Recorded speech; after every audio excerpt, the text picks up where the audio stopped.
इस बार तुमने अपना वादा पूरा नहीं किया, ना तुम मुझे रोक पाओगी और ना तुम्हारा वो भाई। नमस्कार दोस्तों, बहू बेटी और ZEE5 के इस नए एपिसोड में आप सभी का स्वागत है। Your time starts now. कंचन और रिद्धि चोटवानी आप ही हैं? जी। आप दोनों के खिलाफ अटेम्प्ट टू मर्डर का वारंट है। You are under arrest. चलिए तो देखते हैं ZEE TV के नए शोज की एक झलक ZEE5 पर।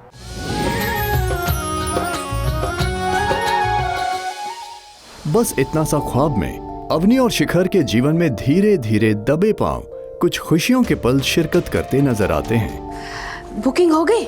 नहीं। कोई प्रॉब्लम है? प्रॉब्लम तुम हो। हमने क्या किया? तुमने इंस्पायर किया।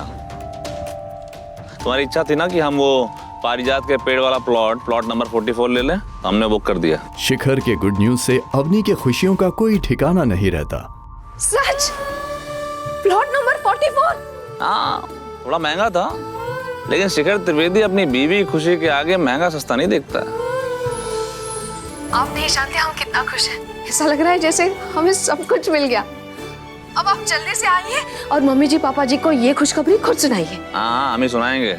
अवनी खुशी दिलाने वाले असली हकदार मिस्टर जायसवाल जी का कृतज्ञता पूर्व आभार व्यक्त करना नहीं भूलती। आपका बड़ा एहसान है जायसवाल जी। एहसान कैसे भाभी जी? आपने हमारा सारा जीवन ही बदल दिया। आपने शिखर जी के साथ ये डील साइन की, उन्हें एडवांस चेक भी दे दिया। बहुत बहुत शुक्रिया जायसवाल जी। शगुन जो अवनी से ईर्ष्या करती है, चुपके से उसकी सारी बातें सुन लेती है और अवनी के खुश होने के राज को जान लेती है। क्या कह रहे थे शिखर भैया? कि हमने ये किया, हमने वो किया, हमने ऐसा किया, हमने वैसा किया। क्या होगा शिखर भैया को जब उनको पता चलेगा कि एक्चुअली उन्होंने कुछ नहीं किया? सब कुछ ना अवनी भाभी ने किया है। कैसा लगेगा उनको? एक्चुअली ना पहले उनकी ईगो हर्ट हो गई और फिर अवनी भाभी की फीलिंग्स। वो मन ही मन अवनी के खुशियों पर पानी फेरने की ठान लेती है और शिखर के कान भरकर पति पत्नी के बीच फूट डालने की प्लानिंग में जुट जाती है। हमें रेंट के मकान पर भेज रही है ना आप अवनी भाभी? Just wait and watch. आइए अब देखते हैं धारावाहिक जागृति की एक झलक, जहां जग्गू अपनी असली माँ गीता के आने से काफी खुश है। अरे कचूरी माँ पहली बार हमारे रहते बस्ती में रहेगी। बाकी उनको ये नींद कैसे आएगा? वो अपने घर पे तो मुलायम चिकू जैसा गद्दा पर सोती है ना। तो गीता अपनी बेटी जग्गू के एहसास से इतनी खुश है कि उसके ममत्व का कोई ठिकाना ही नहीं रहता। वो हर पल उसी के बारे में सोचती रहती है, उसकी पसंद नापसंद को जानने की कोशिश करती है। मेरी बच्ची मेरे सामने होती है, मेरे सामने होते हुए भी अपनी बेटी को बेटी नहीं कह पाई, उसे अपने हाथ से बनाकर एक निवाला नहीं खिला पाई। बिंदी, क्या आज मैं अपने हाथ से जागृति के लिए खाना बना सकती हूँ? हाँ, बना दो। जागृति को क्या खाना पसंद है? उसको सबसे ज्यादा गुड़ की रोटी पसंद है। बिंदी, क्या तुम मुझे बताओगी कि गुड़ की रोटी कैसे बनाते हैं? गीता बिंदी की मदद से जग्गू के पसंद की गुड़ की रोटी बनाने का प्रयास करती है, तो दूसरी ओर जग्गू अपनी माँ के आराम का ख्याल रखती है, कोई बाधा ना आए। इसीलिए गीता को सोने के लिए जग्गू कचौरी के साथ मिलकर चद्दर और कंबल का नरम मुलायम गद्दा बनाती है, ताकि हमेशा से गद्दे पर सोने वाली अपनी माँ को किसी भी तरह की तकलीफ ना हो। ये हो गया, तकिया तैयार। ठीक है जग्गू। वो शिक्षा लिखा के अपने घर पे गद्दा पर सोती है ना, तो हमको लगा कि उनको ऐसे खाली खटिया पर नींद कैसे आएगा, इसीलिए हम सोचे कि सारा चद्दर और कंबल दोनों को एक साथ सिलकर हम एक गुलगुला सा बिस्तर बना दे। गीता अपनी बेटी के प्यार को महसूस करके भावुक हो जाती है और अपने हाथों से उसे गुड़ की रोटी भी खिलाती है।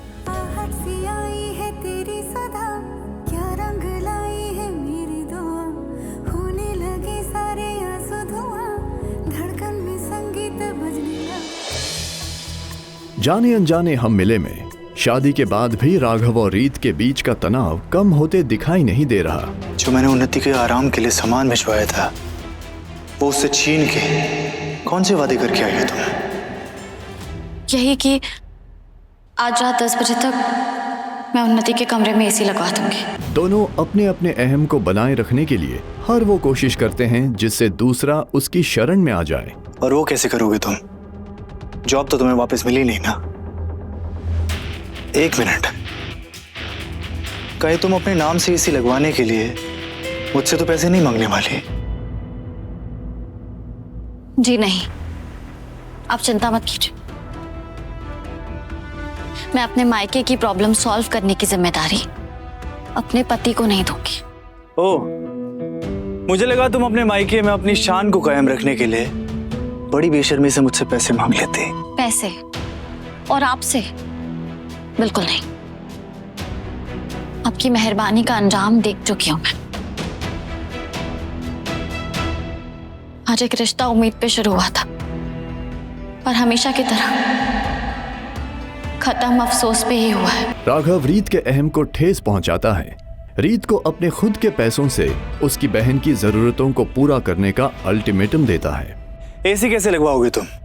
वो आपका प्रॉब्लम नहीं है। और अगर इस बार तुमने अपना वादा पूरा नहीं किया तो उन्हीं को उसके आराम की एक एक चीज देने के लिए ना तुम मुझे रोक पाओगी और ना तुम्हारा वो भाई। Your time starts now. Raghav के अल्टीमेटम को ध्यान में रखते हुए रीत अपने भाई के घर में राघव की बहन की जरूरतों को पूरा करती है, जिससे राघव के अहम को ठेस पहुंचती है। मुझसे जीतने की जिद में तुम इतना नीचे गिर गई कि तुमने मेरी दुश्मन की मदद ली। कौन दुश्मन? मिसेस चावला। तुमने उनसे पैसे क्यों लिए? ये क्या बोल रहे हैं आप? और तुम्हें क्या लगता है मुझे पता नहीं चलेगा? तुम खुश हो सकती हो क्योंकि मेरा दिल जल रहा है।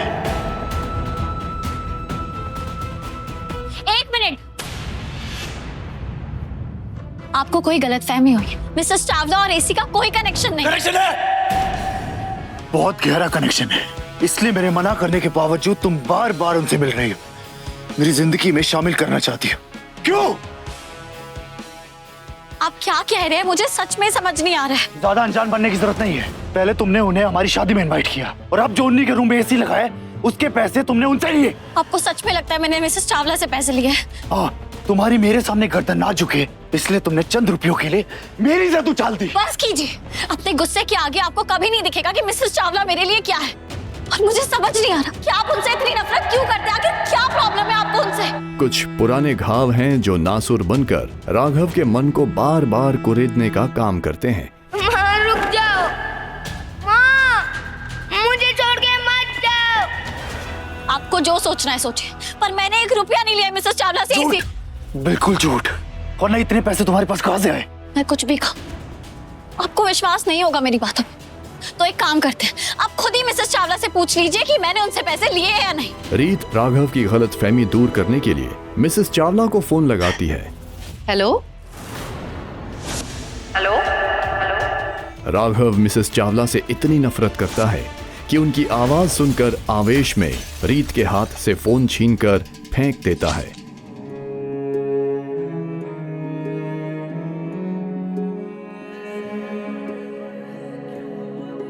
राघव, आपका खून निकल रहा है। अभी तुम्हें अंदाजा हो गया होगा, मिसेस चावला को तुमने मेरी जिंदगी में किसी भी तरह शामिल करने की कोशिश की तो खून बह सकता है। राघव का रौद्र रूप देखकर रीत सहम जाती है। जमाई नंबर 1 के इस धारावाहिक की कहानी अब काफी इंटरेस्टिंग मोड़ पर है। नीलकंठ रिद्धि चोटवानी के ऑफिस जॉब करने लगता है। तभी उसके साथ एक हादसा होता है जिससे रिद्धि और नील में खिटपिट होती है। तुम ठीक हो? कांग्रेचुलेशंस, तुम्हारी जॉब सेफ है। मैं तुम्हें फायर नहीं कर रही। Everybody get back to work, come on. पर मैं चोटवानी इंडस्ट्रीज को फायर करता हूं। क्या बकवास कर रहे हो? आज मैं नीलकंठ गंगाधर परांजपे तुम्हारी इस कंपनी को, तुम्हारी इस जॉब को लात मारता है। जरा सा काम का प्रेशर क्या आया? तुमने तो हार मान ली। एक जॉब में मेरी जान पर बनाई और तुम्हें जरा सा लगता है। यही होता है, जब नौकरी सिफारिश पे मिले ना, इंसान उसकी कदर नहीं करता। हादसे से उभरने के बाद नील रिद्धि की मां कंचन चोटवानी पर उसे जान से मारने का आरोप लगाता है। अपने माँ बाप का इकलौता बेटा हूं मैं। अगर आज इस शौक की वजह से मैं मर जाता तो मेरे माँ बाप जमीन पे आ जाते। एक बार भी सोचा इसके बारे में आपने? जिंदगी में सबसे बड़ा बोझ एक जवान बच्चे की अर्थी का होता है। तुम तो ऐसे बोलो जैसे किसी ने तुम्हें मारने की कोशिश की हो। एग्जैक्टली। किसने? कंचन चोटवानी ने मुझे मारने की कोशिश की। इन्होंने जानबूझकर मेरे ऊपर पानी डाला ताकि मुझे इलेक्ट्रिक शॉक लग जाए और मैं मर जाऊं। गुस्से में रिद्धि नील को उसकी बदतमीजी का जवाब सबके सामने उसे जलील करके देती है। बस! मेरी मम्मी आसमान है और तुम रस्ते की धूल। आइंदा मेरी मम्मी के आसपास आने की भी कोशिश की ना, तुम्हें तबाह कर दूंगी। नीलकंठ परांजपे रिद्धि और कंचन चोटवानी पर कानूनी कार्यवाही करके अपने साथ हुई बदसलूकी का बदला लेता है। कंचन और रिद्धि चोटवानी आप ही हैं? जी। आप दोनों के खिलाफ अटेम्प्ट टू मर्डर का वारंट है।